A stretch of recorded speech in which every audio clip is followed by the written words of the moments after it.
It's just a power of attorney, Mom.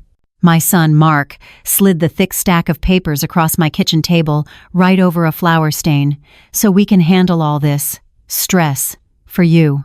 His wife, Sarah, was filming me with her phone, that fake sympathetic smile plastered on her face for her local parenting blog. You shouldn't have to worry your head about it, he added, his voice dripping with false concern. They saw a confused old woman. They didn't see the woman who had built a business from scratch. They thought they could just handle me, package up my life, and put me on a shelf. But what they didn't know is that I had already seen the Golden Horizons folder in his desk. This wasn't a rescue. It was a takeover. To understand how we got to that moment, you have to understand the bakery. To understand how we got to that moment, you have to understand the bakery. My bakery, the flour mill, isn't just a building. It's the 4 a.m. chill of the air before the ovens are lit. It's the hiss of the old espresso machine and the weight of a 50-pound bag of King Arthur flour on my shoulder. Yes, my shoulder. At 68, I can still haul more flour, knead more dough, and frost more cakes before dawn than any of the teenagers I hire for the summer. Mark and Sarah see the quaint little shop. They see the bell that jingles on the door and the faded floral curtains. They don't see the spreadsheets I run every Tuesday. They don't see the payroll I've never, not once, been late on in 40 years. They don't see the steel-toed boots I wear or the burn scars that run up my right arm from a lifetime of handling industrial sheet pans. "Morning, Mrs. Vance," calls Judge Miller from the back of the line. "Don't you dare tell me you're out of the sticky buns. I'd never do that to you, Howard." I laugh, bagging 2 of them. "And tell your wife I have that slice of angel food cake put aside for her." This is my life. My community, my late husband, David and I built this place from a derelict feed store with nothing but a second mortgage and a shared dream. David was the numbers guy, and I was the baker. When he passed, everyone, especially Mark, expected me to sell, to take it easy.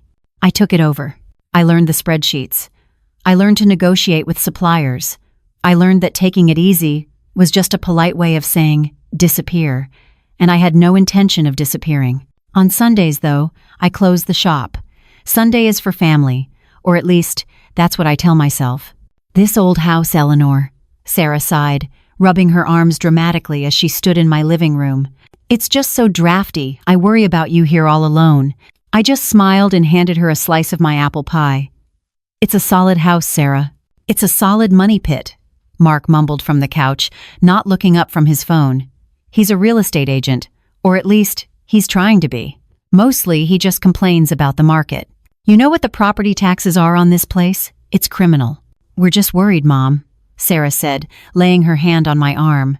Her voice was all honey, but her eyes were all calculation. "With the bakery and this big place, it's a lot to manage at your age." There it was again, manage. That word they kept using, as if my life was an unruly department store they'd been sent to liquidate. I just smiled and served the pie. The pie that 40 years ago had won the blue ribbon at the state fair and given us the seed money to start the business. As I watched them eat, the pie I'd made with my own hands, a memory hit me so hard I almost dropped the coffee pot. It was this same kitchen, this same table, 25 years ago. Mark was just a teenager. David, my David, was sitting right where Mark was. He just emptied the Hawaii vacation jar, a big glass pickle jar we'd been filling for 5 years. He poured the pile of 1s and 5s onto the table and pushed it, every last dollar, into the Mark's College Fund jar. I'd looked at him, my heart aching just a little. But David, the beach, he'd just smiled, that slow, kind smile of his, and covered my hand with his. "The beach can wait, Ellie," he'd said. "This is for Mark's future." The beach waited, and then David was gone, and the Hawaii jar just gathered dust. I looked at my son, staring at his phone, shoveling that pie into his mouth without a word. He'd gotten his future. He'd gotten his college education, his first car, the down payment on his first condo, and now he wanted the rest. The compression, as they say, started a week later. It was subtle, like a hairline crack in a foundation. "Mom, I'm just going to set up your online banking for you," Mark announced, "so I can keep an eye on things." "Mom, we're doing a big Costco run," Sarah texted. "Send me your list. It's just too much for you to push that giant cart." I let them. I let them because I don't know what I thought, that if I was agreeable, if I was easy, they'd still see me. The Costco trip was the breaking point. I was perfectly capable of pushing my own cart, thank you very much. I'd loaded a 32-pack of water bottles into the bottom. Before my hand was even off the plastic, Sarah snatched it back out. "Whoops, let me get that, Eleanor," she said, her voice bright and loud enough for the people in the samples line to hear. "We don't want you to break a hip." I froze. My hand hovered over the cart, empty. I looked at the case of water. I looked at her, smiling that bright, brittle, momfluencer smile. I felt a hot flush of shame so profound I thought my knees would buckle. It wasn't just the water. It was the college fund. It was the Hawaii jar. It was the 40 years of 4 a.m. alarms. It was all of it, culminating in me, the owner of a successful business, being treated like a piece of fragile china in the middle of a warehouse store. When did I stop being their mother and start being their project? I just nodded. "Thank you, Sarah," I said, my voice quiet. "That's thoughtful." She patted my arm. "Of course, we just want to make your life simpler." The final piece of the puzzle clicked into place the following Tuesday. They were so busy with a big project they were closing on. They needed me to babysit my granddaughter, Lily. I was happy to. Lily was the one purely good thing in all of this. We were playing hide and seek when she tripped on the rug in their hallway and scraped her knee. It wasn't a bad scrape, but it was a 4-year-old scrape, which meant it was the end of the world. "It's okay, sweetie, shh," I cooed, scooping her up. "Let's go find a Band-Aid in your daddy's office." I carried her into Mark's home office, a room I'd never been in. It was all dark wood and leather, trying hard to look successful. I sat Lily on the big desk chair. "Where do they keep the Band-Aids, honey?" "In the drawer," she said, her crying already slowing. I pulled open the top desk drawer. Pens, paper clips, a stapler. No Band-Aids. "Not this one, sweetie." I tried the next one. My hand stopped. It wasn't Band-Aids. It was a file. A neat manila folder with a label printed in Mark's precise block lettering. The flour mill project. My blood went cold. It was a different kind of cold than the pre-dawn bakery. This was a deep, internal freeze. Lily was sniffling in the chair behind me. "Grammy, I'm bleeding." "1 second, baby," I whispered. My hand, the one with the burn scars, pulled the folder out. It wasn't a project. It was a portfolio. The first page was a developer's proposal, a sleek glass and steel building, Millside luxury condos. The second was a sales agreement, contingent, for the land the bakery sat on, the land I owned. The price, circled in red ink, was $850,000. And then, the last page. It was a glossy, full-color brochure, Golden Horizons. It read, over a picture of 3 smiling, silver-haired people playing checkers. "A vibrant community for your third act. An assisted living facility." I felt the air leave my lungs. This wasn't a what if. This wasn't a we're worried discussion. This was a plan. My eyes scanned the brochure, and that's when I saw the pencil marks on the back. A budget. My budget. Monthly rate, private room, $4,500. Est. Sale price, house, $350,000. Est. Sale price bakery, $850,000. They had added it all up. They had done the math. They had calculated the cost of my room, and they had already spent the rest. My hand did not shake. I did not gasp. I did not cry. I set the folder on the desk. I pulled my phone from my pocket. Click. I took a photo of the developer's proposal. Click. The sales agreement. Click. The glossy cover of Golden Horizons. Click. The budget. Penciled in my son's own hand. I slid my phone back into my pocket. I put the folder back in the drawer. I closed it. The high-end, soft-close slide made a gentle swoosh sound. I stood up, walked to the ensuite bathroom, and found the first aid kit. I walked back to my granddaughter, my face a perfect mask of grandmotherly love. "Here we go, Lilybug," I said, my voice perfectly even as I knelt. "Let's get that knee all better." "Here we go, Lilybug," I said, my voice perfectly even as I knelt. "Let's get that knee all better." I smoothed the edges of the brightly colored cartoon Band-Aid. My hand was steady. It was the steadiest it had ever been. The woman who had fumbled with the folder just moments before was gone. In her place was someone else. Someone cold and clear, and finished with being thoughtful. I cleaned up the toys. I read Lily a story. I kissed her soft blonde hair, and I felt a pang of a grief so deep it was almost physical, not for me, but for her. For what she would learn, one day, about her parents. I buckled her into her car seat when Sarah and Mark finally came home, all smiles and apologies for being late. "Oh, Mom, you're a lifesaver," Sarah cooed, not even looking at me, already checking her phone. "Any problems?" Mark asked, already halfway to the kitchen to grab a beer from their fridge. "None at all," I said, my voice as light and airy as a meringue. "Lily was an angel. We just played." The drive home was different.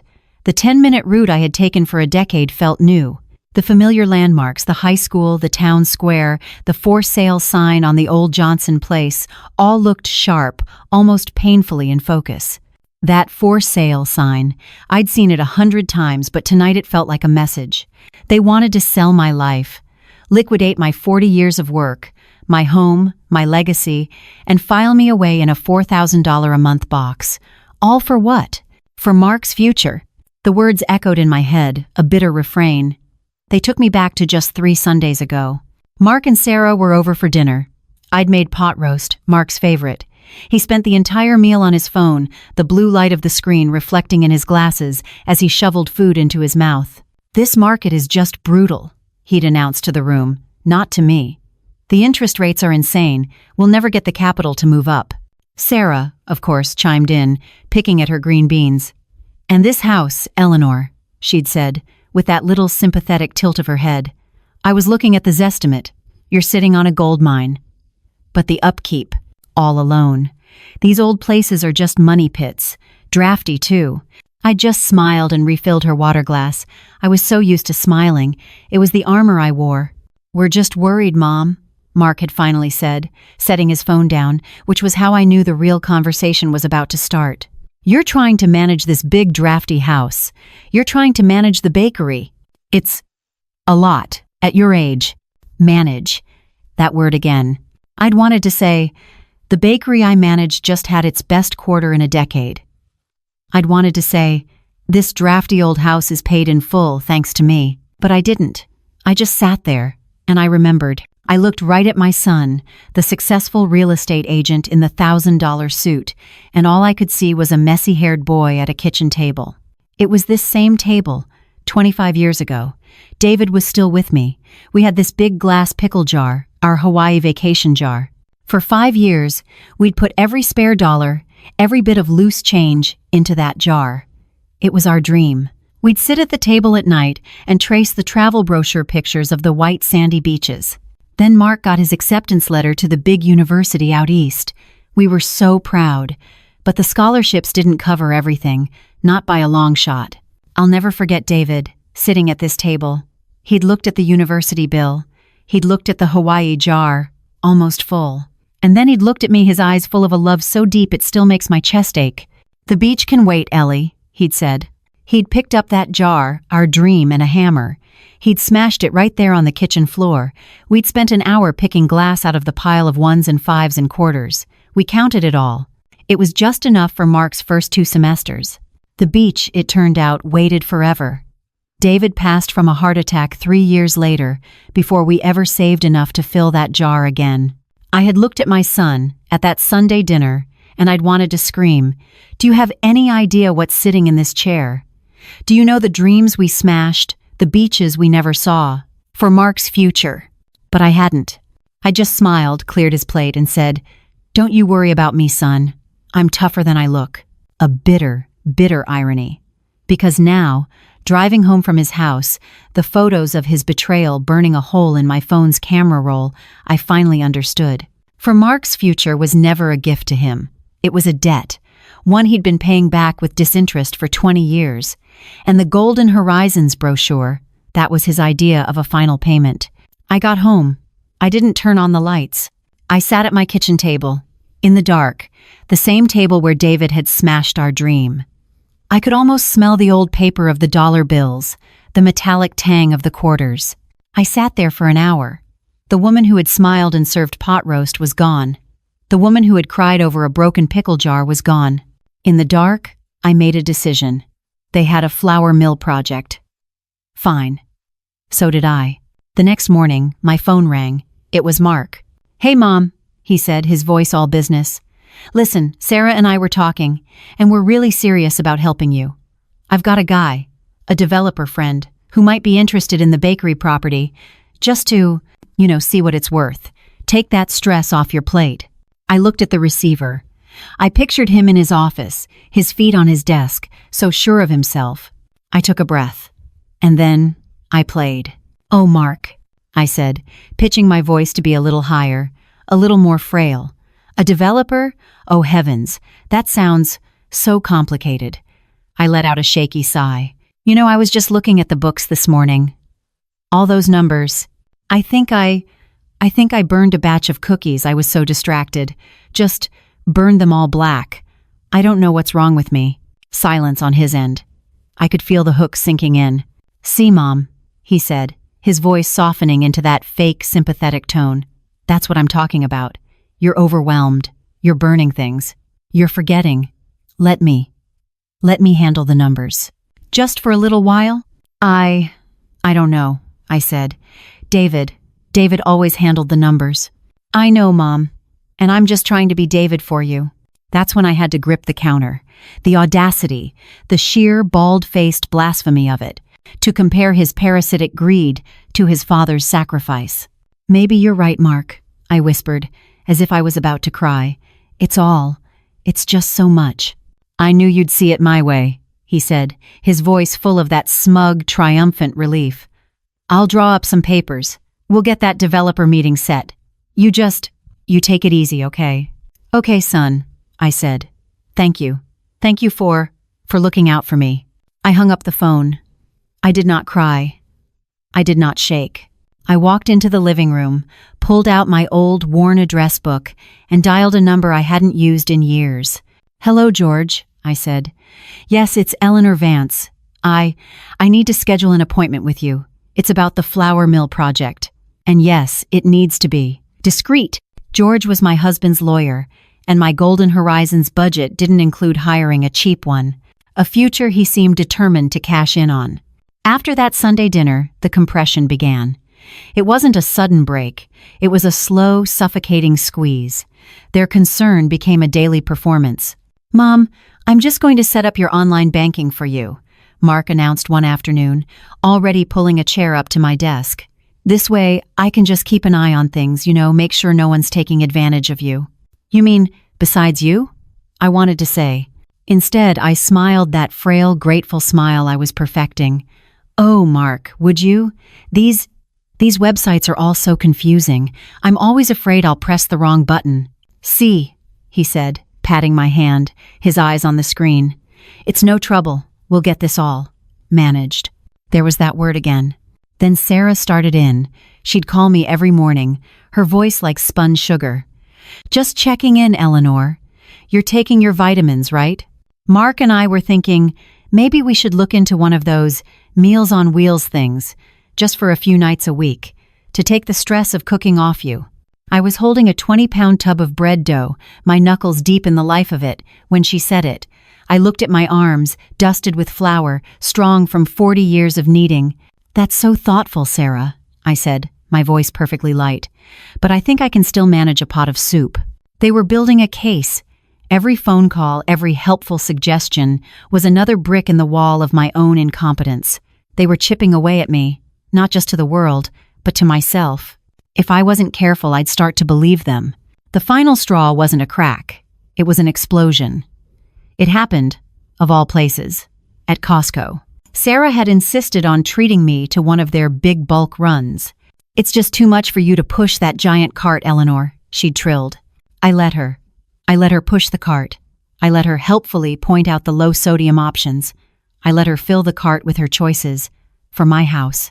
I just nodded, playing the part of the grateful, fading old woman. We got to the beverage aisle. I've been buying the same 32-pack of bottled water for the bakery staff for 20 years. It's heavy, but it's part of the job.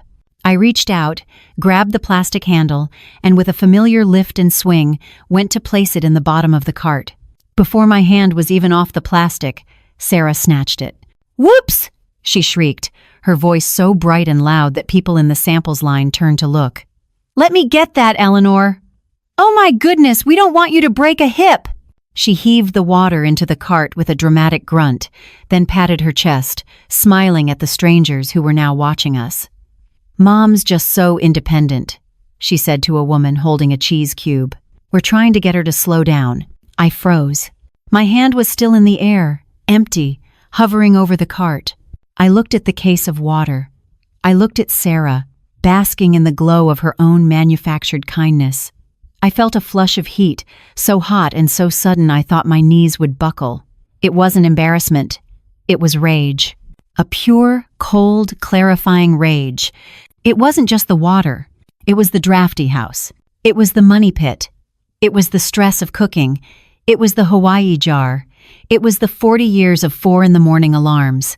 It was all of it, culminating in this single, humiliating moment. Here I was, Eleanor Vance, owner of a business, a taxpayer, a person, being treated like a piece of fragile, antique china in the middle of a warehouse store.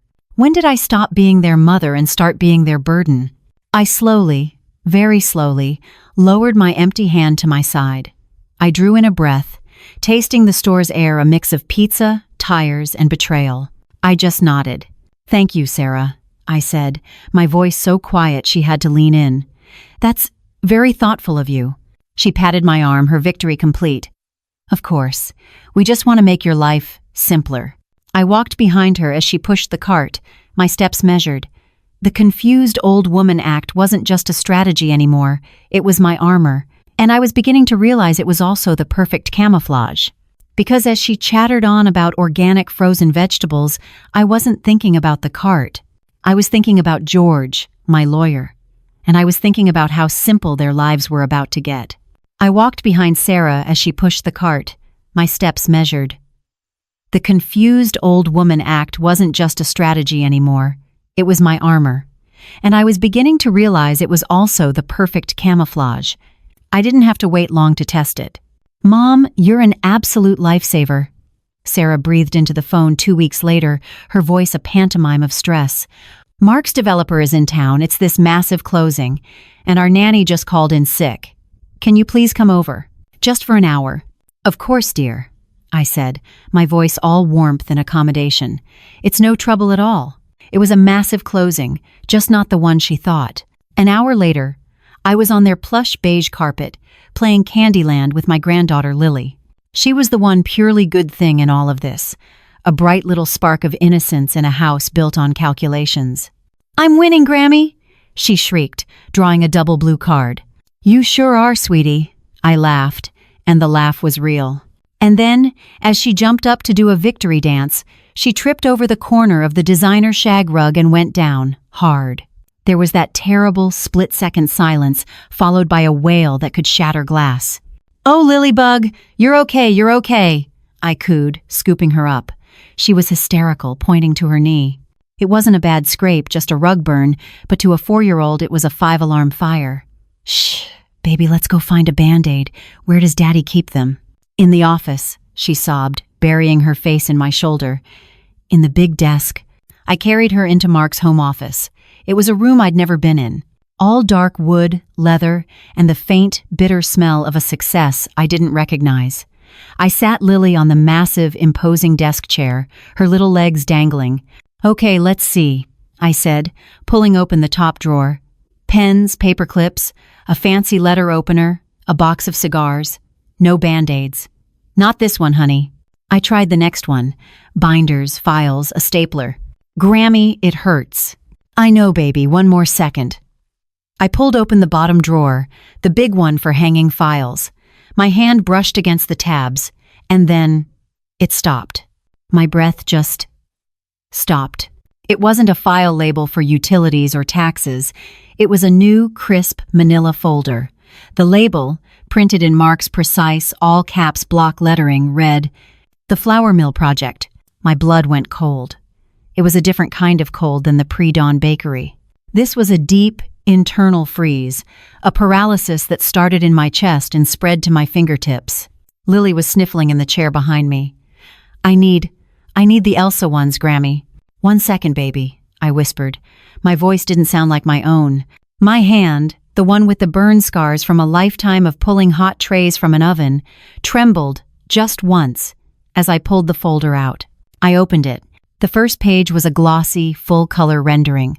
A sleek, glass and steel building that looked like it belonged in downtown Chicago, not my town. Millside Luxury Condos. The title read, "A New Vision for Downtown." My vision? My bakery? Replaced. I turned the page. It was a sales agreement, contingent, for the land I owned, the land David and I had poured our lives into. The buyer was a faceless LLC. The price, circled in red ink, was $850,000. I felt the air leave my lungs, punched out of me. They had already set a price on my life's work.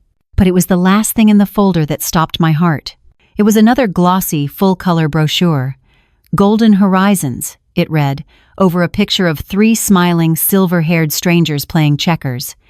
"A vibrant community for your third act. An assisted living facility." This wasn't a what if. This wasn't a we're worried discussion. This was a plan. A finished, budgeted, finalized plan. My eyes scanned the back of the brochure, and that's when I saw it. The pencil marks, my son's handwriting, a budget, my budget. Est, sale price house, $350,000 est, sale price bakery land, $850,000, total $1,200,000. And then, underneath, a subtraction line. Golden Horizons private room, memory care rate, $5,200 divided by Mo, x12 equals $62,400, est, 5-year reserve, $312,000. They had added it all up. They had done the math. They had calculated the cost of my room, memory care. I noted, a special vicious little detail, and they had already spent the rest. That $850,000, that was their future. The $312,000 was my cage. I should have cried. I should have screamed. I should have dropped the folder and run. But the woman who had cried over the Hawaii jar all those years ago, she wasn't here anymore. My hand did not shake. My breathing, which had stopped, returned in a slow, steady rhythm. I set the folder on the desk. I pulled my phone from my pocket. Click. I took a photo of the developer's proposal. Click. The sales agreement with the $850,000 price tag. Click. The glossy cover of Golden Horizons. Click. The budget. My son's handwriting. The line item for memory care. I slid my phone back into my pocket. I placed every paper, every document, back into the folder. I slid the folder back into the hanging file. I closed the drawer. The high-end, soft-close slide made a gentle, satisfied swoosh. It was the sound of a casket closing. I stood up. I walked to the ensuite bathroom, my steps perfectly silent on their plush carpet. I opened the medicine cabinet, scented soaps, expensive moisturizers, and there, on the top shelf, a box of Elsa Band-Aids. I walked back to my granddaughter, my face a perfect, calm mask of grandmotherly love. "Here we go, Lilybug," I said, my voice perfectly even as I knelt, my hands rock steady. "Let's get that knee all better." "Here we go, Lilybug," I said, my voice perfectly even as I knelt, my hands rock steady. "Let's get that knee all better." I smoothed the edges of the Elsa Band-Aid. My hand was steady. It was the steadiest it had ever been. The woman who had fumbled with the folder just moments before was gone. In her place was someone else. Someone cold and clear, and finished with being thoughtful. I cleaned up the Candyland board. I read Lily 2 stories. I kissed her soft blonde hair, and I felt a pang of a grief so deep it was almost physical, not for me, but for her. For what she would learn, one day, about her parents. When Mark and Sarah finally came home, all smiles and apologies for being late, I was just Grammy. "Oh, Mom, you're a lifesaver," Sarah cooed, not even looking at me, already checking her phone. "Any problems?" Mark asked, already halfway to the kitchen to grab a beer from their fridge. "None at all," I said, my voice as light and airy as a meringue. "Lily was an angel. We just played." The drive home was different. The 10-minute route I had taken for a decade felt new. The familiar landmarks, the high school, the town square, the for sale sign on the old Johnson place all looked sharp, almost painfully in focus. They wanted to sell my life, liquidate my 40 years of work, my home, my legacy, and file me away in a $4,000 a month memory care box. All for what? For Mark's future. The phrase echoed in my head, a bitter refrain. I got home. I didn't turn on the lights. I sat at my kitchen table, in the dark, the same table where David had smashed our Hawaii jar. I could almost smell the old paper of the dollar bills, the metallic tang of the quarters. I sat there for an hour. The woman who had smiled and served pot roast was gone. The woman who had cried over a broken pickle jar was gone. In the dark, I made a decision. They had a flour mill project. Fine. So did I. The next morning my phone rang. It was Mark. He was just checking in. "Hey, Mom," he said, his voice all business. "Listen, Sarah and I were talking, and we're really serious about helping you. I've got a guy, a developer friend, who might be interested in the bakery property. Just to, see what it's worth. Take that stress off your plate." I looked at the receiver. I pictured him in his office, his feet on his desk, so sure of himself. I took a breath, and then I played. "Oh, Mark," I said, pitching my voice to be a little higher, a little more frail. "A developer? Oh, heavens. That sounds so complicated." I let out a shaky sigh. I was just looking at the books this morning, all those numbers. I think I burned a batch of cookies. I was so distracted. Just burned them all black. I don't know what's wrong with me. I was, of course, staring at a tray of perfectly golden brown scones. The lie slid off my tongue like butter. Silence on his end. I could feel the hook sinking in. "See, Mom," he said, his voice softening into that fake sympathetic tone. "That's what I'm talking about.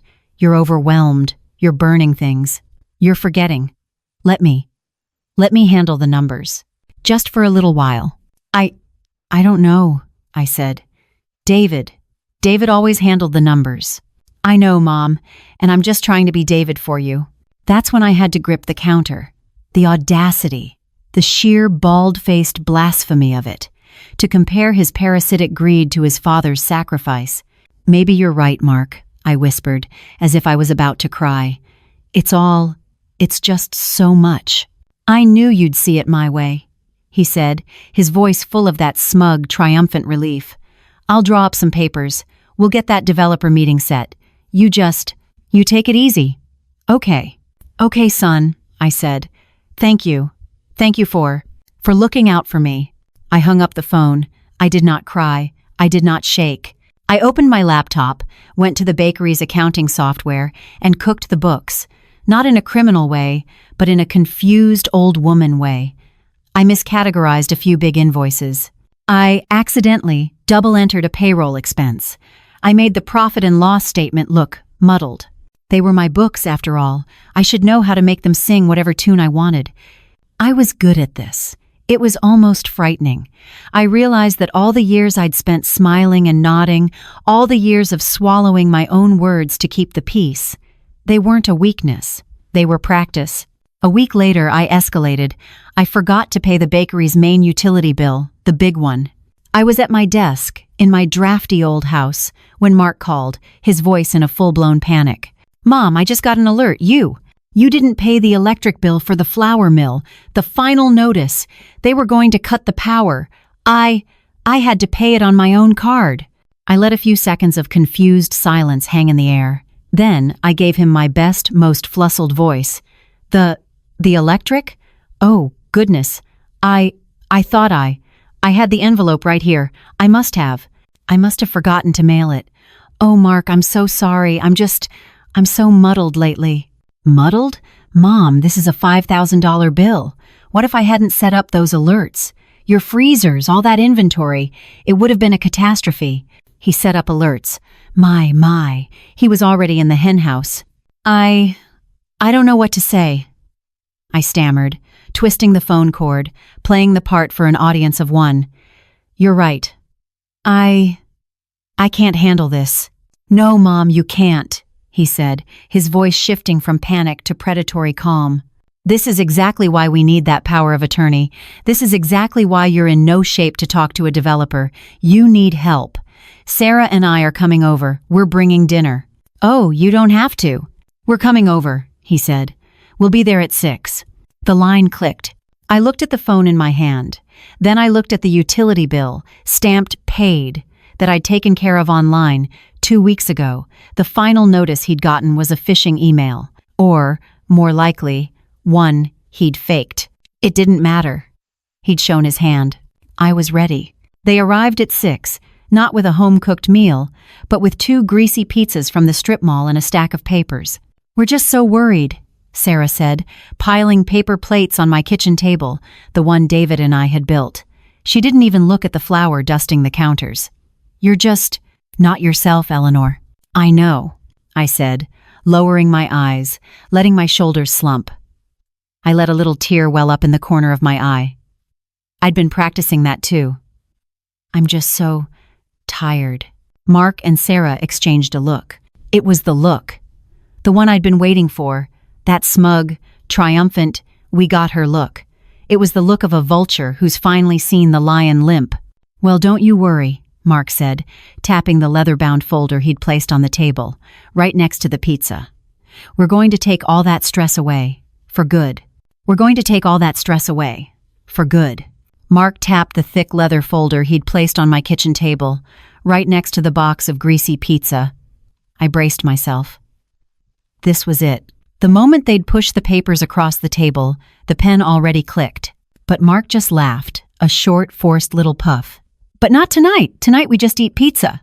Sarah chimed in, her voice a little too bright. Exactly. We just wanted to drop this off. And to officially invite you. We're having a little backyard BBQ this Saturday. Just casual. My mom's driving in. I looked at the folder. I looked at them. A BBQ with Sarah's mother, Judy, a woman who, in 20 years, had never once looked at me like I was her equal. A party, I said, feigning confusion. Just a get-together, Mark said, a little too heartily. It'll be fun. You can bring a pie. Of course, the performing bear. Bring the famous pie, the one thing they still valued me for. That sounds lovely, I said. The lovely day arrived with the smell of lighter fluid and the sound of Sarah's voice, already high-pitched and performative. Her backyard wasn't casual. It was staged. White balloons were tied to the deck. A welcome summer banner, the kind you buy at Target, was drooping over the patio door. And Sarah was, of course, filming. Everyone look, she announced to her phone, which was perched on a selfie stick. Grammy's here. And she brought her famous apple pie. I wasn't a guest. I was content. Mark was at the grill, wearing a Kiss the Cook apron and a look of deep managerial importance as he flipped burgers. And there, on the pristine patio furniture, was the jury. Sarah's mom, Judy, holding a glass of white wine so full I was impressed it wasn't spilling. 2 other couples, I barely knew one of them, I was sure, was the developer friend and his blank-faced wife. This wasn't a party, it was an ambush. I hadn't even set the pie down before Judy was on me, sliding over on the cushion, her smile as thin as a wire. Eleanor, honey, so glad you made it. We were all getting a little worried. Judy, it's good to see you, I said, my voice flat. Is it? She said, her voice dropping, just for me. Because frankly, we're all just so worried about you. There it was. The royal we. The other guests went quiet, their non-conversations fading. They were all watching. Mark stepped away from the grill, wiping his hands on the apron. Sarah put her phone down. Showtime. Mom, Mark started, his voice all serious, son. We've all been talking. And Judy cut him off, placing her hand on mine. Her skin was cold, despite the 80-degree day, and her rings dug into my knuckles. Eleanor, what Mark and Sarah are trying to do, it's a gift. They love you so much. They just want to take this burden off your shoulders. My bakery isn't a burden, Judy, I said, my voice quiet, refusing to be drawn in. Of course it is, honey, she cooed, patting my hand as if I were a frightened poodle. You're just from a generation that doesn't know how to ask for help. You think you have to do it all yourselves. It's a matter of pride." She was spinning it. My competence was pride. My independence was stubbornness. The developer's wife, I was sure it was her, leaned in. "Our parents did the same thing," she said, her voice full of phony empathy. "They waited far too long, and it was just a mess when my father-in-law fell." "You don't want to be a mess, do you, Eleanor?" I felt the heat from the grill on my back, the sting of chlorine from the small inflatable pool in the corner. I felt all their eyes on me. This was a public execution of my autonomy. Mark nodded, his face a mask of solemn duty. "That's why we're doing this. Because we love you." He walked to the patio table, past the bowl of potato salad and the bag of Doritos, and he picked up the leather-bound folder. He placed it in my lap. It felt as heavy as a tombstone. "It's just the power of attorney, Mom," he said, his voice loud enough for the jury to hear. "It's just so I can pay the bills. Like that electric bill that you forgot. So I can talk to the developer for you. So you can finally just relax. So you can enjoy your golden years," Sarah added, her eyes already wet with perfectly timed manufactured tears. We want our mom back, not this. This stressed-out person. Golden Horizons. The name flashed in my mind. I looked down at the folder. They had built the perfect box. If I said no, I was stubborn. I was proud. I was ungrateful. I was the difficult old woman ruining their nice, all-American BBQ. Judy leaned in, her voice a conspiratorial whisper. "Just sign it, honey. It's for the best. Let the kids take care of you. It's their turn." Their turn. My stomach turned over. I looked at Mark, my son, whose college fund we'd paid for with our own broken dreams. He was holding a pen out to me, a cheap, blue plastic ballpoint. I placed my hand on the folder. My hand, the one with the burn scars. I looked up at Judy, at the developer's wife, at Sarah, at Mark. I let my bottom lip tremble. I gave them the smallest, saddest, most broken smile I could muster. I need a moment," I whispered, as if I were about to cry. It's so much. Just like you said." I stood up, clutching the folder to my chest as if it were a shield.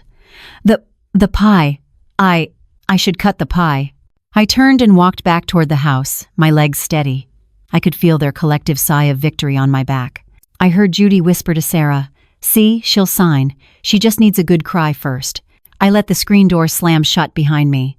I stood in their cool, quiet kitchen, the smell of grilling meat and cheap wine thick in the air. I looked at the folder. "She'll sign." I opened their junk drawer, pushing aside takeout menus, rubber bands, and a fistful of soy sauce packets. I was looking for a book of matches. I was going to burn this thing right in their sink. No, that was an explosion. That was what they expected. My plan was a slow burn. I opened the folder. I took the cheap blue pen Mark had offered me, and right on the signature line, in my clearest, frailest-looking script, I signed it. But I didn't sign Eleanor Vance.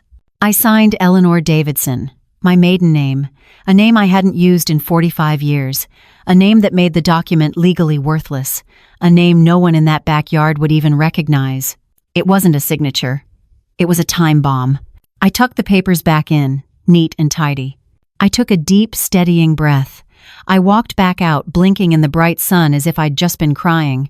I walked straight to Mark and handed him the folder. "You're right, son," I said, my voice trembling perfectly. It's time. I'm just so tired." He took it, his face flooded with a relief so profound it was almost grotesque. He didn't even look. He just pulled me into a hug, his kiss-the-cook apron pressing into my chest. "You're doing the right thing, Mom," he whispered, patting my back. "I'm so proud of you." "Oh, Mark," I thought, patting his back in return, the picture of the Golden Horizons brochure seared into my brain. "You have no idea what I'm doing." "Oh, Mark," I thought, patting his back in return, the picture of the Golden Horizons brochure seared into my brain. "You have no idea what I'm doing." He took the folder with my worthless, maiden name signature tucked inside, and he was transformed. The next 2 weeks, he was a different person. He was efficient. He was energized. He was a man with a purpose. He stopped calling to check on me and started calling with updates. "Just letting the lawyers handle the boring stuff, Mom," he'd said, his voice all brisk efficiency. "It's a lot of paperwork, you wouldn't understand it. Just processing." I almost laughed. I knew exactly what processing meant. He was trying to use a power of attorney signed Eleanor Davidson to take control of assets under Eleanor Vance. He was hitting a brick wall, and he was too arrogant to even ask me why. He thought it was a typo. He thought it was just another sign of my muddled mind. My lawyer, George, was handling things too. George, who had known me since I was just Eleanor Davidson. He was having a wonderful time. "He's faxed us 3 times, Eleanor." George had cackled over the phone. "The boy's persistent, I'll give him that. He's asking for a corrected copy. He's furious." "Let him be furious," I'd said. "He's about to be a lot worse." The final call came on a Tuesday. "Mom," Mark said, and the smooth efficiency was gone. There was a hard, angry edge to his voice. "There's a town hall meeting tonight about the downtown rezoning. The flour mill project is on the agenda." "Oh," I said with a voice full of light, buttery innocence. "Yes, it's a formality," he bit out the word. "But since I'm handling things, I need to be there to speak on behalf of the bakery's interests." "My interests," he meant. "My assets. My money." "I'll pick you up at 6:30, he said. It wasn't a request. "We want you to be there, to show a united front." A united front. He didn't want my signature. He wanted my body. He wanted to parade me in front of the town, the frail old mother, nodding along as he signed my life away. "Of course, dear," I said. "Whatever you think is best." The drive to the town hall was a masterclass in condescension. Sarah was in the back with me, to help. She kept patting my knee, a rhythmic, irritating thump, thump, thump of her fake nails. "Now, Eleanor, if it gets stuffy, just tell me, and don't you worry your head about all the yees and nays and rezoning. It's all just legalese. Mark has it all under control. We're just so proud of him. He's really managing this whole transition. Transition. Like I was a departing CEO and not a prisoner being transitioned to a new facility." The town hall was exactly as I remembered, the same buzzing fluorescent lights that made everyone look sick. The same faint smell of stale coffee and industrial floor cleaner, the same squeak from the PA system. The uncomfortable metal folding chairs were already filled with the town's regulars. Mrs. Gable from the Historical Society, clutching her big canvas tote bag, Tom Harris from the hardware store, Judge Miller, who I'd just sold a sticky bun to that morning. My people, my customers, my town. Mark was in his element. He wore his serious blue suit. He was shaking hands, clapping men on the back, a big false smile plastered on his face. He was the man in charge. "Mr. Mayor," he called out, waving, "just wanted to make sure I get a word in about my mother's property." He sat us in the front row. "So they can see you," he whispered to me, as if I were a child. "It's good optics." The meeting dragged on, just as I knew it would, a 20-minute debate about installing a new stop sign on Elm Street, a budget approval for the high school football team's new uniforms. I played my part. I let my head nod. I let my eyes flutter shut. I almost nodded off completely, until Sarah gently nudged me awake. She shot a look at Mrs. Gable, a look of pure, performative martyrdom. "See what I have to deal with?" Mark checked his watch. He was getting impatient. Finally, the mayor, a tired-looking man named Frank, who I'd known for 30 years, tapped the microphone. The squeal of feedback made everyone wince. Thump, thump. All right, Frank said, shuffling his papers. "Next item on the agenda, item 7B, the, flour mill project rezoning proposal." I watched Mark. He straightened his tie. He discreetly pulled a folded, typewritten speech from his breast pocket. He subtly cleared his throat. This was it. His big moment. His public coronation as the dutiful son, the savvy businessman, the manager of his poor, confused mother's affairs. "Now," the mayor said, looking out over his glasses at the small crowd, "there's been a lot of speculation about the future of the flour mill. A lot of folks worried about a big developer coming in, changing the character of our downtown." Mark nodded, a smug, "I'm the man who can handle it" look on his face. He was ready to calm their fears, to promise nothing. "And I'm sure Mr. Vance," the mayor said, nodding to Mark, "has a lot to say on that." Mark started to stand up. He pushed his chair back, the metal legs scraping on the linoleum. He had his speech in his hand. "But," the mayor said, his voice suddenly loud, holding up a hand. Mark froze, half standing, in an awkward crouch. "It seems we've all been working with old information," the mayor said, a small, genuine smile finally breaking through his tired expression. "I've been asked to make an announcement. The flour mill project as a developer-led condo complex is withdrawn." A murmur went through the crowd. I looked at Mark. His face. Oh, his face. The color it fell. It was like watching a bucket of water drain. His smile froze, half on, half off. "What?" he whispered, but the microphone wasn't on him. "That's right," the mayor said, looking genuinely relieved. "Because as of 4 p.m. yesterday, the building, the business, and its assets have a new proprietor. So, to discuss the actual future of the flour mill, I'd like to welcome Miss Maria Sanchez." A young woman in the back row stood up. She was maybe 30, with dark, intense eyes and a streak of flour on the lapel of her blazer. My flour? It was Maria, my head baker. The one I'd hired straight out of culinary school, the one I'd secretly mentored for 10 years, the one who still used David's original scone recipe. The room was dead silent. Maria walked to the front, poised and confident. "Thank you, Mr. Mayor," Maria said, her voice clear and strong. "I'm proud to announce that, thanks to an incredible act of generosity, mentorship, and vision from Eleanor Vance." She turned and smiled. At me. "The flour mill is not only not being sold to a developer, it is being registered as a town historical landmark and will be expanding to offer free baking classes for the community." The room exploded. Mrs. Gable from the Historical Society was on her feet, clapping so hard her tote bag was thumping against her leg. Tom Harris was whistling. Judge Miller was shouting, "Bravo!" They were cheering. For me. They were cheering my name. And I just sat there. I didn't smile. I didn't move. I slowly turned my head. Sarah's momfluencer smile was gone. It had been replaced by a slack-jawed, ugly mask of pure, unfiltered confusion. Her phone was clutched in her hand, forgotten. And Mark had dropped his speech. The neatly folded papers were scattered on the dirty linoleum floor by his feet. He was still in that half-crouch, frozen. But he wasn't looking at Maria. He wasn't looking at the mayor. He was staring at me. The confused, old, muddled woman was gone. He was seeing me, really seeing me, for the first time in 20 years. And he looked terrified. He was staring at me. And he looked terrified. The applause in the room was a roaring in my ears, but it was distant. It was the sound of someone else's victory. My victory was right here, in the pale, shocked face of my son. I didn't wait for the applause to die. I didn't wait for Mrs. Gable or the judge to come over, to shake my hand, to congratulate me. I stood up. I smoothed the front of my skirt, and I walked, very calmly, my back straight, through the center aisle and out the double doors. I pushed them open and stepped into the cool, quiet dark of the parking lot. I heard them behind me, the scrape of chairs on the linoleum. Sarah's confused, high-pitched, "Mark? Mark. Wait." Eleanor. I was halfway to my car.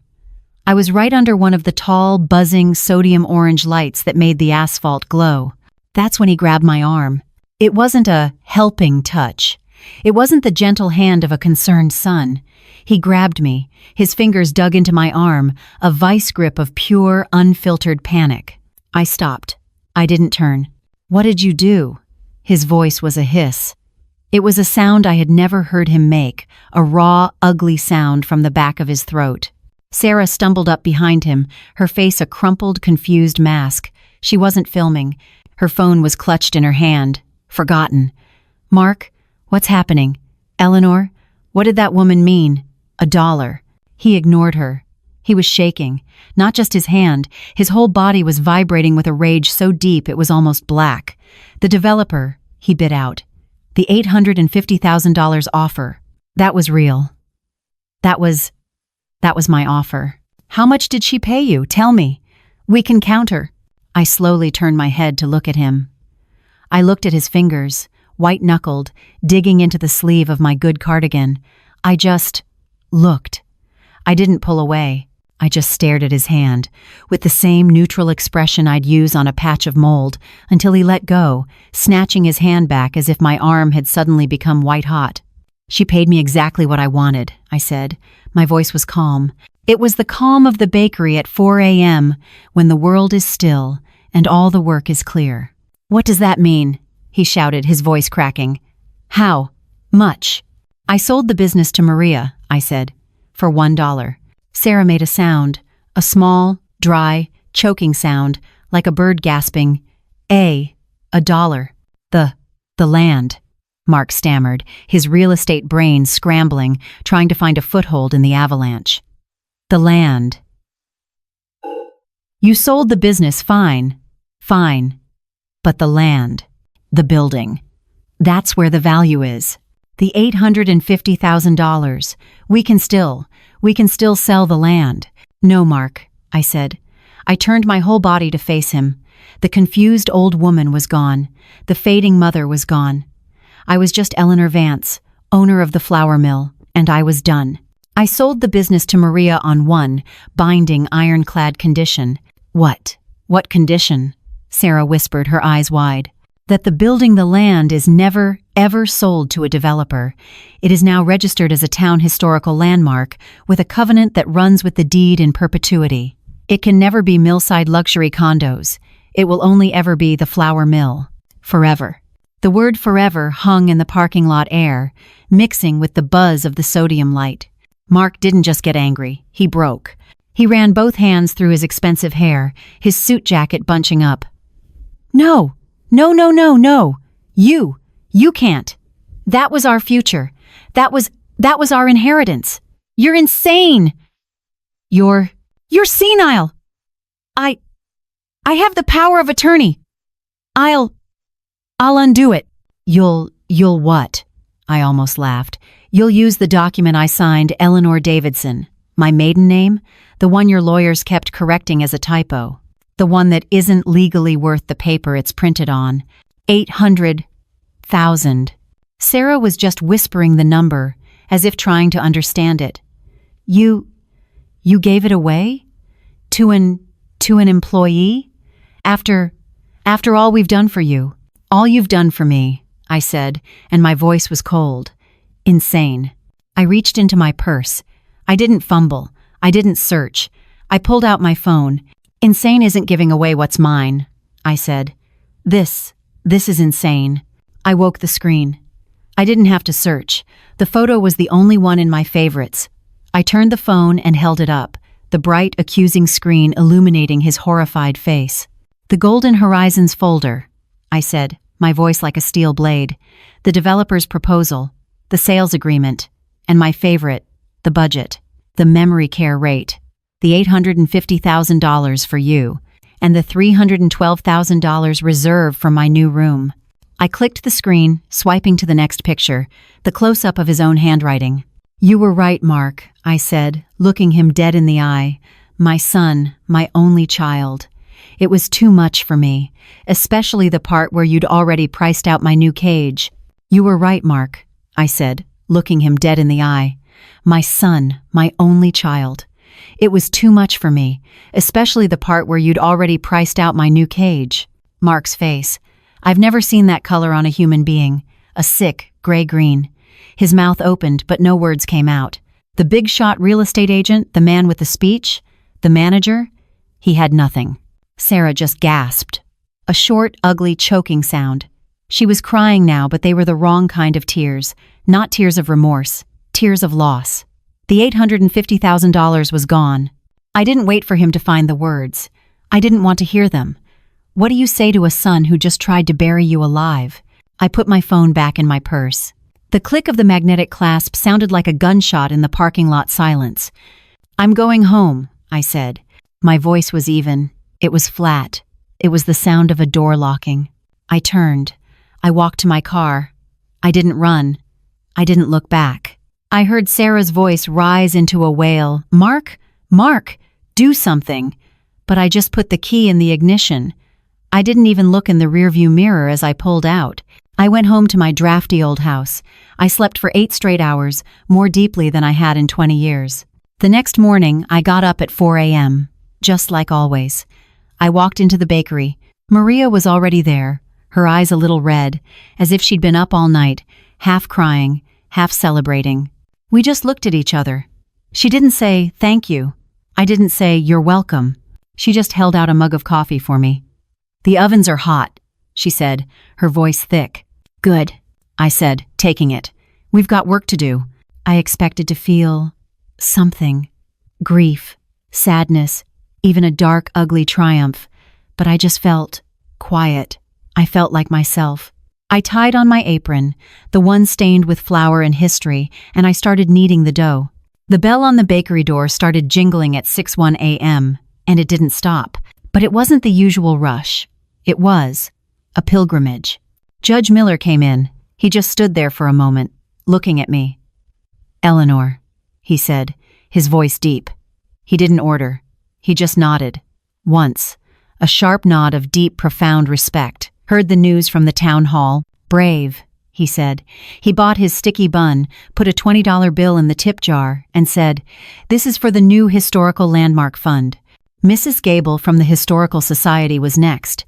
She came in and just hugged me, right over the counter.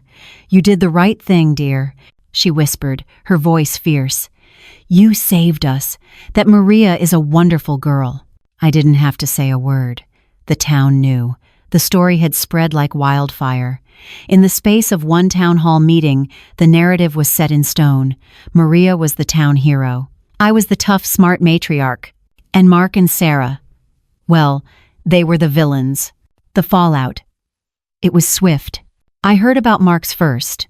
Tom Harris from the hardware store came in for his morning coffee, his face grim. "Mornin', Eleanor," he said, keeping his voice low. "Rough week for your boy, huh?" I just wiped the counter. "Oh, yeah," he said, taking a sip. "Word is, that developer, the one from the city, the one Mark was all buddy-buddy with, apparently he's furious. He's on the hook for all sorts of non-refundable survey fees and architect retainers." "Is that so?" "Heard he called Mark's broker, tore him a new one. Seems your son grossly misrepresented his position in the deal. Made the developer look like a fool in a public meeting. The guy didn't just walk. He scorched the earth. Told the broker he'd never work with an agency that employs. I think the quote was, 'A lying, entitled little weasel who couldn't even close a deal with his own mother.'" I stopped wiping. "A lying, entitled little weasel." Tom shook his head. "He's not just blacklisted from that deal. He's blacklisted from all of them. In this town, your reputation is all you got. And his, well, it's mud.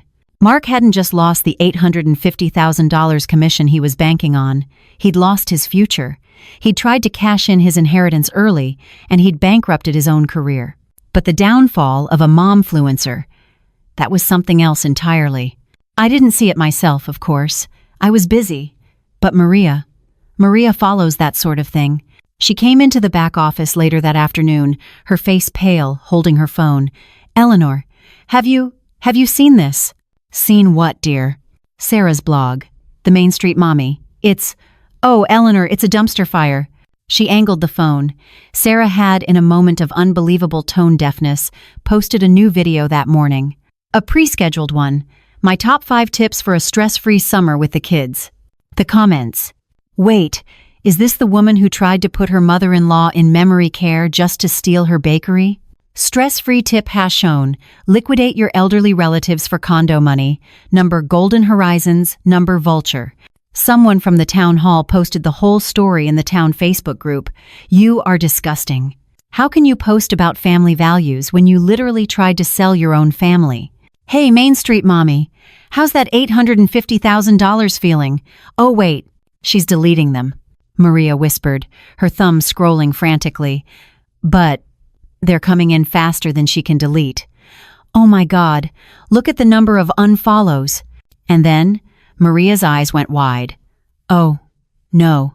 She tapped the top of the blog, the main page. The banner ad. "Her big sponsor," Maria whispered. "That local yoga studio. Namaste Mamas." "What about it?" "It's gone. It's just Gone. It's been replaced by a generic Google ad. For discount car insurance. Maria looked up at me, her face a mix of horror and a kind of dark awe. They dropped her. They all dropped her. Sarah hadn't just lost the money, she'd lost her identity. The carefully crafted, perfectly filtered beige and white brand of Sarah Vance, good mom, had been publicly, spectacularly, and permanently managed. I looked at the phone, at the hateful, angry words. I didn't feel triumph. I didn't feel joy.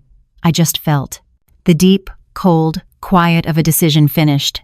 I pushed the phone gently back toward Maria. That's a shame, I said, picking up my order clipboard. Now, let's look at the numbers for the new bread order. We need more sourdough starter. That's a shame, I said, picking up my order clipboard. Now, let's look at the numbers for the new bread order. We need more sourdough starter. And that was it. Life, I've learned, doesn't wait for your drama to settle. The sun comes up, the ovens need to be lit, and the dough has to be proofed. The next few months were, quiet. The town, which had feasted on the gossip, moved on.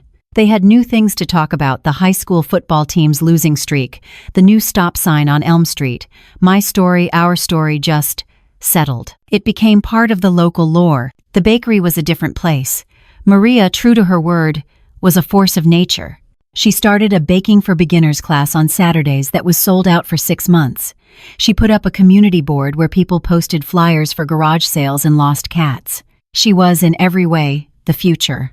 And I was just Eleanor. For the first time in my life, I wasn't Mark's mom or David's widow or the flour mill owner. I was just Eleanor, the lady who came in at 4 a.m. because she liked the smell of the yeast. I was a mentor. I realized, happy. The weight of managing it all, the word they'd tried to use as a weapon against me, was finally gone. I hadn't heard a word from Mark or Sarah.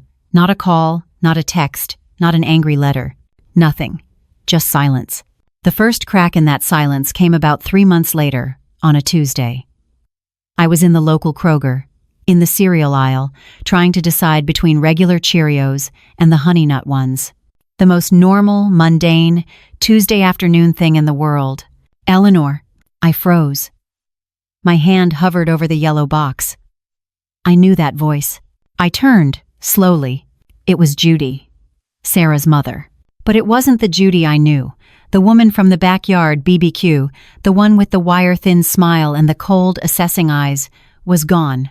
The ladies who lunch outfit, the perfect coiffed hair, the big statement jewelry, it was all gone. She was just a woman, in a plain sweatshirt and jeans. Her hair was pulled back in a simple ponytail, and she looked smaller and tired. Judy, I said. It was all I could manage. My voice was flat, neutral. She flinched. She was wringing the handle of her shopping cart, her knuckles white. I've been hoping I wouldn't run into you, she said, with a shaky, humorless laugh. No, that's not right. I've been dreading it. I just waited. I didn't make it easy for her. She took a deep breath, and she finally looked me in the eye. I wanted to say, I'm sorry. For the barbecue. I looked at her. Sorry for what? For the ambush? For the Golden Horizons plan? For raising a daughter who saw me as an obstacle? I listened to Sarah, she whispered, her eyes dropping to the linoleum floor. She paints a picture, of how hard everything is for her, how overwhelmed she is, and I bought it, all of it. She looked back up, and her eyes were wet. I never once, not once, stopped to ask you. I never asked you what you wanted. I assumed, we all assumed, that you were, done. I'm not done, I said, my voice still quiet. I know, she said, and a single tear rolled down her cheek.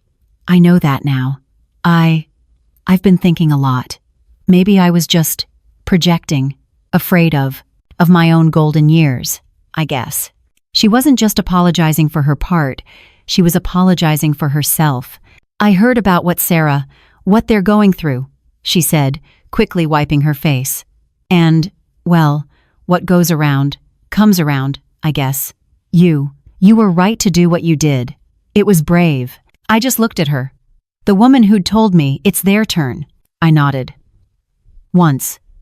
Thank you for saying that, Judy. I didn't say it's okay. It wasn't. I just accepted the words. I turned back, picked up the box of Honey Nut Cheerios, and put it in my cart. When I looked back, she was already halfway down the aisle pushing her cart, and she didn't look back. Another 3 months went by. 6 months of silence from my son. It was a cold November morning, the kind that makes the bell on the bakery door sound especially bright. I was in the back office, really going over the books, the ones I'd cooked and then uncooked, and they were beautiful. We were up 20% from the year before. I heard the bell, but I didn't look up. Maria was handling the front. And then I heard the voice. It was quiet. So quiet, I thought I'd imagined it. I'll just have a large black coffee and a blueberry muffin. I froze. I stood up, slowly. I walked to the office doorway, and I saw him. He was standing at the counter. I saw him in profile. He wasn't in a suit. He wasn't wearing the expensive overcoat. He was in a plain gray work shirt, the kind you buy at a hardware store with the reinforced seams. His hair was shorter. He was thinner. The arrogance, the puffiness, the entitlement that he used to wear like an expensive suit, it was gone. He just looked tired. Maria was at the register. She was pale. Her back was rigid. She knew exactly who he was. "That'll be $4.50, she said, her voice clipped. Mark, my son, reached into his back pocket. He pulled out a worn, cracked, simple brown leather wallet. Not the sleek, silver-plated money clip I'd given him for his college graduation. He paid, with cash. He took his muffin, in its little white bag. He took his coffee, and then he took the dollar and coins from his change, and he put them in the tip jar. He turned to leave, and he saw me. He stopped, dead. The whole bakery, which had been buzzing with the morning rush, went silent. You could have heard a pin drop. His face didn't change. It wasn't an apology. It wasn't fear. It was just acknowledgement. He saw me, the woman he'd tried to manage. I saw him, the son I'd broken. He looked at me. He looked at the floor. He looked back at me.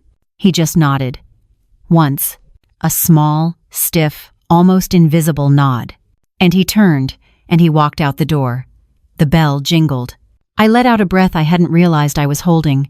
Maria was staring at me, her eyes as wide as saucers. Was that? Yes, I said. My voice was a little shaky. That was my son. He hadn't apologized. He hadn't asked for forgiveness. He hadn't tried to explain. He just bought a muffin. And, in a way, that was more of an apology than any words could ever have been. He'd spent his whole life waiting for an inheritance. This big lump sum payout, this $850,000 he thought he was owed, he'd missed the point. David and I, we didn't leave him money. We left him an example, a different kind of inheritance. The inheritance was the 4 a.m. alarm. It was the 50-pound bag of flour. It was the dignity of a hard day's work. It was the quiet, profound American idea that you earn what you have. I didn't know if he'd ever really get it. I didn't know if he was a changed man or just a broke one. But as I watched him walk down the street, in his plain work shirt, holding a coffee he had paid for, I realized I didn't hate him. I didn't know him. And maybe that was the first, real, honest step. A step. That's what it was. And I realized I had steps of my own to take. My flour mill project was finished. Maria was running the bakery, and I was, for the first time in my life, unemployed. I had never felt so free. Mark and Sarah had been so focused on the $850,000, on the land, on the big, single jackpot number they thought they could cash in. They never once, in all their managing, thought to ask, "Mom, what about your savings?" For 40 years, while I was kneading dough at 4 a.m., I was also saving. While David and I were paying for Mark's future, I was also, quietly, stubbornly, paying for mine. David used to call it the rainy day fund. After he passed, I started calling it my self-sovereignty fund. It wasn't the bakery's money. It wasn't the house's money. It was my money. Scone by scone, loaf by loaf, dollar by dollar. It was the money I'd earned, and it was the money no one, not even my son, knew existed. It was my future, the one I got to decide on. A few weeks after I saw Mark in the shop, I was in my drafty old house. I was cleaning out the pantry, and in the very back, behind a bag of pinto beans I'd forgotten I had, I found it. The old glass pickle jar. The Hawaii Vacation Fund. The one we'd smashed all those years ago for Mark's future. It was empty, of course, just covered in dust. I stood there for a long time, in the quiet, empty house. I looked at the jar, the symbol of the dream I'd given up. I put it down. I walked to my desk. I opened my laptop, and I booked a flight. I didn't go to Hawaii. I went to Italy. I'm writing this. Well, no, I'm not writing this. I'm just living this. I'm sitting in a small cafe in Florence. I'm 68 years old, and I'm learning to make pasta. My hands are covered in a different kind of flour, a 00 flour, and it's wonderful. I get postcards from Maria. The bakery is thriving. The Baking for Beginners class is sold out for the next 6 months. I get texts from Judy. She sends me pictures of her cat. We're friends, I think. And Mark, he calls. Once a month. He doesn't ask for anything. He doesn't apologize, not really. He just talks. He told me he's a carpenter's apprentice. He's working with his hands. He's starting over. He's finally earning his own inheritance. Because he finally learned the lesson. My son was waiting for an inheritance, but he forgot that the real inheritance isn't land or money. It's the dignity of a life well lived. It's the example of hard work. It's the value of self-respect. And that was never for sale. So let me ask you, if life handed you a brand new, unwritten page, would you have the courage to turn to it? If this story resonated with you, let us know your thoughts in the comments below. And don't forget to like and subscribe for more stories about finding strength in the hardest of times.